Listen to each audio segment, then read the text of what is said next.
Hello বন্ধুরা, সবাই কেমন আছো? তোমাদেরকে একটা জিনিস দেখাই, দেখো। তোমরা তো অনেকেই জানো ঠান্ডাটা অনেকটা বেশি পড়েছে। আর আমার বাড়িতে একটা গোল্ডেন রিট্রিভার আছে যার নাম জোজো, তো তার জন্য একটা ভাবলাম জামা তৈরি করব। তো দেখো, এখানে একটা কম্বলের মতো যে পাতলা পাতলা র্যাকগুলো থাকে না, তো ওটাকে প্রথমে দুই ভাগে সেলাই করে নিলাম।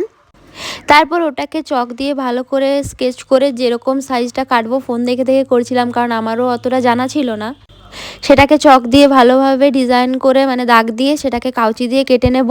আর আমার একটা বান্ধবী ছিল, তো সে ভালো মানে সেলাই করতে জানে, তো তার কাছেই বললাম গিয়ে করব। তো আমি প্রথমে কাটতে পারছিলাম না, তো বান্ধবীটাই কাটছিল। আর তোমরা অনেকেই বলবে যে আমি কেন করাচ্ছি, কেন কিনে নিনি দোকান থেকে, কারণ দোকানে দেখেছিলাম, দোকানে পছন্দ হয়নি আমার ঠিক একটা। আর ওখানে মানে ভাবলাম যে নিজে একটা বাড়িতে করালে ওটাতেও সুবিধা হবে। আর অনলাইনেও দেখছিলাম সেখানে কীরকম সাইজ হবে না হবে, তো সেটাও ঠিক বুঝতে পারছিলাম না। তো তারপরে ভাবলাম যে একটা বান্ধবী আছে, ও তো সেলাই জানে। তো দেখো, আমরা কথা বলতে বলতে এটাকে কেটে নিয়েছি। তো এরপরে এটাকে আবার সেলাই করব। তো সেলাই করার পর দেখা যাক ফাইনাল কীরকম কী রেজাল্ট হয়। তো এখন বসে বসে সেলাই করতে লেগে গেছে, আর আমি দাঁড়িয়ে দাঁড়িয়ে একটু ভিডিও করছি, কারণ তোমাদের সাথেও সেটা দেখাবো বলে। তোমরাও যারা যারা হয়তো যাদের বাড়িতে ডগ আছে তারা ইজিলি খুব এটা করতে পারবে। আর এটা খুব কম খরচার মধ্যেও হয়ে যাবে।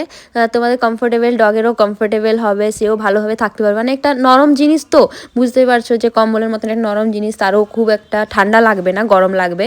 তো দেখো, সেলাই এখন চলছে, তারপর ফাইনাল রেজাল্ট আমাদেরকে দেখাবো। ফাইনালি এটা কমপ্লিট হয়ে গেছে। এরপর এটা মানে আমি তো আন্দাজে করেছি, ঠিকভাবে জানি না যে ওর গায়ে কীরকম কতটা ফিটিংস হবে। তো চলো ওকে একবার পরিয়ে পরে তোমাদের কাছে ফাইনাল লুক একবার দেখাবো। প্রথমে তো পড়তেই চাইছিল না, দেখো ওকে বারবার যতবার পড়াচ্ছি ততবারই বসে দিচ্ছে, সেই জোর করে পড়ানো হচ্ছে। তো তারপর পড়ার পর দেখো ল্যাঞ্জ নাড়াটা দেখে বুঝতেই পারছো যে কতটা খুশি। তো ফাইনাল লুক এই দেখো, ওকে কেমন লাগছে তোমরা জানাও। আর আমার ভিডিও দেখে পরে তোমাদের কতটা ভালো লেগেছে অবশ্যই কমেন্ট করবে।